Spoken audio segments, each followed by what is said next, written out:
बांग्लादेश की पार्लियामेंट तहलील कर दी गई। सदर शहाबुद्दीन ने पार्लियामेंट तहलील करने के अहकाम जारी किए। एहतजाजी तलबा ने बांग्लादेशी पार्लियामेंट तहलील करने के लिए 3 बजे की डेडलाइन दी थी। तलबा ने पार्लियामेंट तहलील न होने की सूरत में सख्त इकदाम की वार्निंग दी थी। तलबा तहरीक का फौज की हिमायत याफ्ता हुकूमत कबूल करने से इनकार। डॉक्टर मोहम्मद यूनुस की सरबराही में अबूरी हुकूमत के क़याम का मुतालिबा। बांग्लादेशी तलबा रहनुमाओं ने मुतालिबात पेश कर दिए। बांग्लादेश के साबिक वज़ीर आज़म और अपोजिशन लीडर खालिदा ज़िया को जेल से रिहा कर दिया गया। डॉक्टर यूनुस ने अबूरी हुकूमत का एडवाइजर बनने की पेशकश कबूल कर ली। डॉक्टर यूनुस ने कहा कि आज बांग्लादेश के अवाम आज़ाद हो गए। अवाम आज़ादी का लुत्फ उठाएं, यकीनी बनाएं कि इस बार गलती ना हो। अवाम जमहूरी उसूल और आज़ादी राय को इजहार को भी यकीनी बनाए। जबकि पेरिस से जल्द वापस आ रहा हूँ। हमने माजी में शानदार काम किया, अब भी बहुत कुछ कर सकते हैं।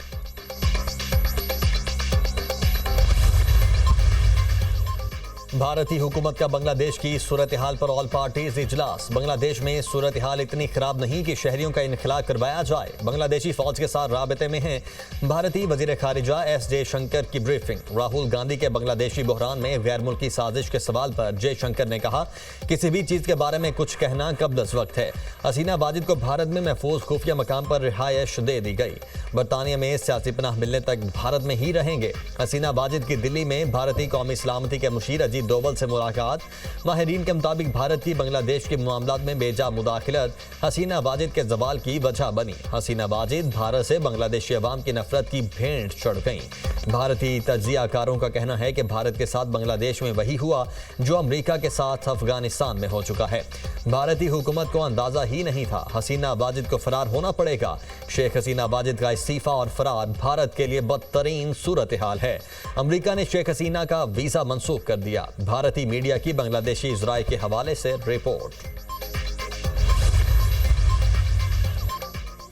बांग्लादेश की फौज ने मुल्क भर में कर्फ्यू खत्म कर दिया। दफातर, अदालतें, तालीमी इदारे और फैक्ट्रियां खुल गई। हसीना वाजिद के इस्तीफे के बावजूद बांग्लादेश में फसादात जारी। मुजाहिरीन का चीफ जस्टिस के घर पर धावा, सामान लूट लिया। मुश्तइल अफराद का जेल पर हमला, 500 कैदी फरार करवा दिए। क्रिकेट टीम के साबिक कप्तान मशरफी मुर्तजा का घर नजर आतिश। मीडिया रिपोर्ट्स के मुताबिक पीर को फसादात में 135 अफराद हलाक और सैकड़ों जख्मी हुए थे। हसीना वाजिद के फरार होने के बाद ढाका में हजारों अफराद वजीर आजम हाउस और दीगर सरकारी इमारतों में दाखिल। शेख मुजीब के मुजस्समे तोड़ दिए गए। भारतीय परचमों पर भी डंडे बरसाए गए। मुजाहिरीन ने अवामी लीग के दफ्तर को आग लगा दी। पुलिस तंजीम का हड़ताल का ऐलान। कहा, हर पुलिस एहलकार का तहफ़्फ़ुज़ यकीनी बनाए जाने पर हड़ताल पर रहेंगे। गुज़िश्ता रोज 450 से ज़ायद पुलिस स्टेशन पर हमला किया गया। मुजाहिरीन के दौरान भी मुतादिद पुलिस एहलकार मारे गए। वज़ीर आज़म के फरार के बाद फौज ने मुल्क को कंट्रोल संभाल लिया। अबूरी हुकूमत बनाने का ऐलान। आर्मी चीफ जनरल वक़ारुज़्ज़मान ने अपोजिशन जमातों से मुलाकात के बाद कौम से खिताब में कहा, अबूरी हुकूमत के लिए अवामी लीग के सिवा सबसे बात होगी। बांग्लादेश में जारी एहतजाज अमेरिका तक पहुंच गया। बांग्लादेशी शहरियों का हसीना वाजिद से नफरत का इजहार।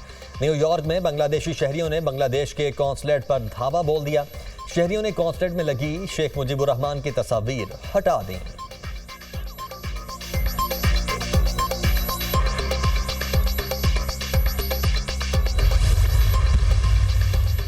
बांग्लादेशी आर्मी चीफ जनरल वक़ारुज़्ज़मान हसीना वाजिद के कज़न हैं। 58 साला जनरल वक़ारुज़्ज़मान 23 जून को बांग्लादेश के आर्मी चीफ बने थे। बांग्लादेश में फौज के सरबराह की मुद्दत 3 साल होती है। आर्मी चीफ ने बांग्लादेशी वज़ीर आज़म शेख हसीना वाजिद के मुस्ताफ़ी होने का ऐलान किया।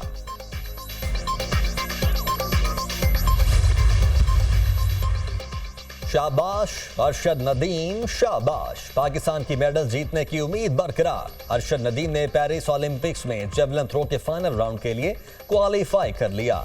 अरशद नदीम ने 86.59 मीटर की थ्रो फेंकी। भारत के नीरज चोपड़ा ने भी 89.34 मीटर की थ्रो फेंककर फाइनल के लिए क्वालिफाई किया। जेवलिन थ्रो का फाइनल 8 अगस्त को होगा। वजीर आजम की अरशद नदीम को फाइनल राउंड के लिए क्वालिफाई करने पर मुबारकबाद। कामयाबी के लिए दुआ और नेक ख्वाहिशात का इजहार। आपने अपनी शानदार कारकर्दगी और अनथक मेहनत से पूरी कौम के दिल जीत लिए। आपकी मेहनत और लगन नौजवानों के लिए मशाले राह है। पाकिस्तान में बेपनाह टैलेंट है, उसे मजीद निखारने की जरूरत है। वजीर आजम शहबाज शरीफ।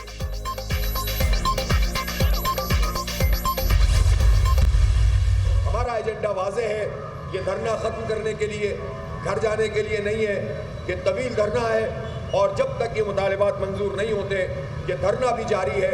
और 8 तारीख को इंशाअल्लाह हम यहाँ से मार्च करते हुए 8 अगस्त को जाएंगे और मरी रोड पर एक ज़बरदस्त किस्म का मार्च होगा और उसके बाद 11 तारीख को लाहौर और 12 अगस्त को पेशावर में बड़ा जलसा आम और धरना होगा और 14 अगस्त के बाद हम मुल्कगीर हड़ताल की कॉल देंगे। अमीर जमात इस्लामी का 8 अगस्त को रावलपिंडी से धरना मार्च का ऐलान। हाफिज नईमुर रहमान ने रावलपिंडी में धरने के शुरका से खिताब करते हुए कहा, हमारा एजेंडा वाज़ेह है, ये धरना खत्म नहीं होगा। 8 अगस्त को मरी रोड की तरफ मार्च करेंगे। तमाम IPPs का फोरेंसिक ऑडिट किया जाए। उम्मीद है बिजली के बिल कम होंगे। हुकूमत सामने नहीं आ रही लेकिन परेशान जरूर हो गई।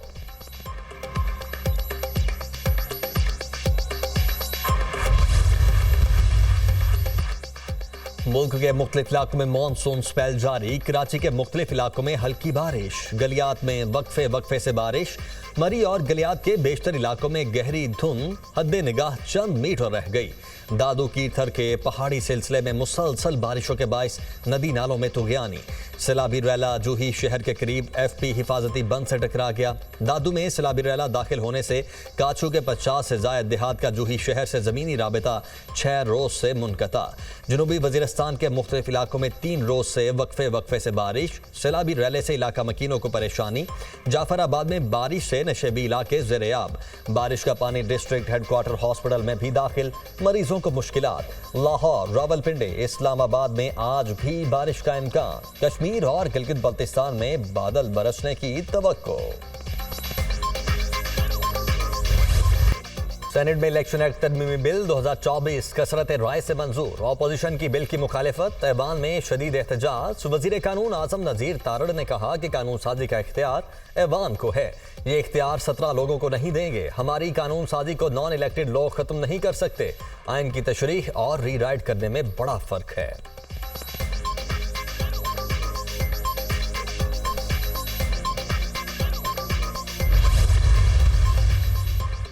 ऑपोजिशन लीडर शिबली फराज ने इलेक्शन एक्ट तरमीमी बिल को सुप्रीम कोर्ट पर हमला करार दे दिया। सेनेट में इजहार ख्याल करते हुए कहा, यह बिल बराह रास्त सुप्रीम कोर्ट और 8 जजेस पर हमला है। यह बिल बदनीयती पर मबनी है। फॉर्म 47 वाले अरकान आजकल बढ़ चढ़कर ऐसे बिल्स का दिफा कर रहे हैं। साफ कह दें, PTI के मैंडेट को नहीं मानते।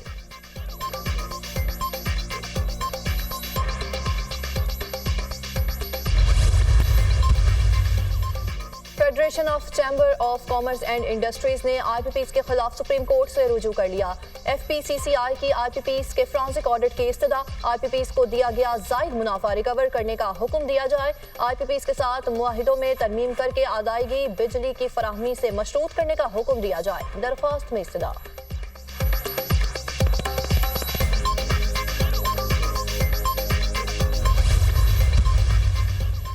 चीफ जस्टिस काजी फायज ईसा और उनके खानदान ने 31,680 मुरब्बा फुट जमीन हुकूमत को वक्फ कर दी।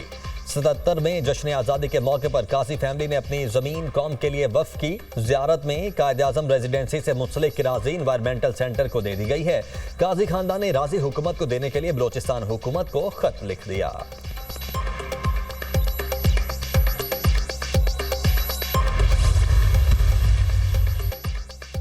बारूदी मवाद रखने का केस, रऊफ हसन की जमानत बाद अज गिरफ्तारी की दरख्वास्त मंजूर। इंसदादी दहशतगर्दी अदालत के जज ताहिर अब्बास सुप्रा ने दरख्वास्त जमानत मंजूर की। अहमद वकास जंजुआ के बयान के बाद ही रऊफ हसन को नामजद किया।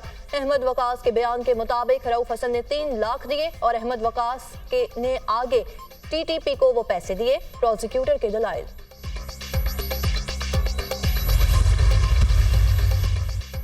इलेक्शन एक्ट तरमीमी बिल पार्टी से वफादारी को यकीनी बनाता है तो उसमें गलत क्या है? इलेक्शन एक्ट तरमीमी बिल सुप्रीम कोर्ट के खिलाफ नहीं, गलत तासुर दिया जा रहा है। कानून बनाना पार्लियामान का काम है, अदालतों का नहीं। शाजिया मरी का कहना है कि 9 मई की दहशतगर्दी से अब PTI दामन झाड़ रही है। 9 मई के जिम्मेदारों को सजा मिलनी चाहिए। अब डिजिटल दहशतगर्दी बर्दाश्त नहीं की जाएगी। पाकिस्तान की सालमियत के लिए हर कीमत अदा करेंगे।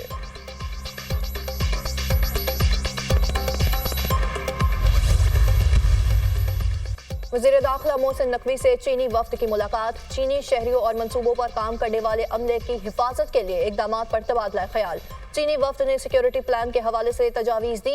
वज़ीर दाखिला मोहसिन नकवी ने कहा, चीनी शहरियों की हिफाजत अव्वलीन तरजीह है। चीनी शहरियों को कारोबार के लिए हर मुमकिन सहूलत देंगे। 14 अगस्त से चीनी शहरियों के लिए वीज़ा ऑनलाइन हो जाएगा।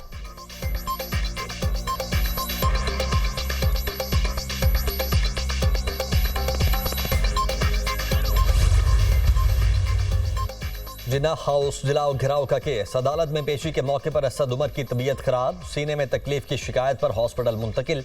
असद उमर के खून के टेस्ट क्लियर, दिल नहीं गुर्दों का मसला है। साबिक विफाकी वजीर के गुर्दों के टेस्ट दुरुस्त नहीं आए।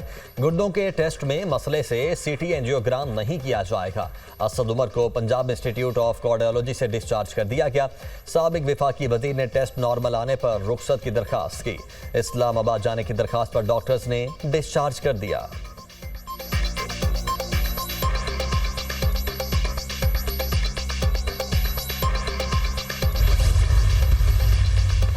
पाकिस्तान स्टॉक मार्केट में तेजी। 100 इंडेक्स में 106 पॉइंट्स का इजाफा। इंडेक्स 77,191 पॉइंट्स पर बंद।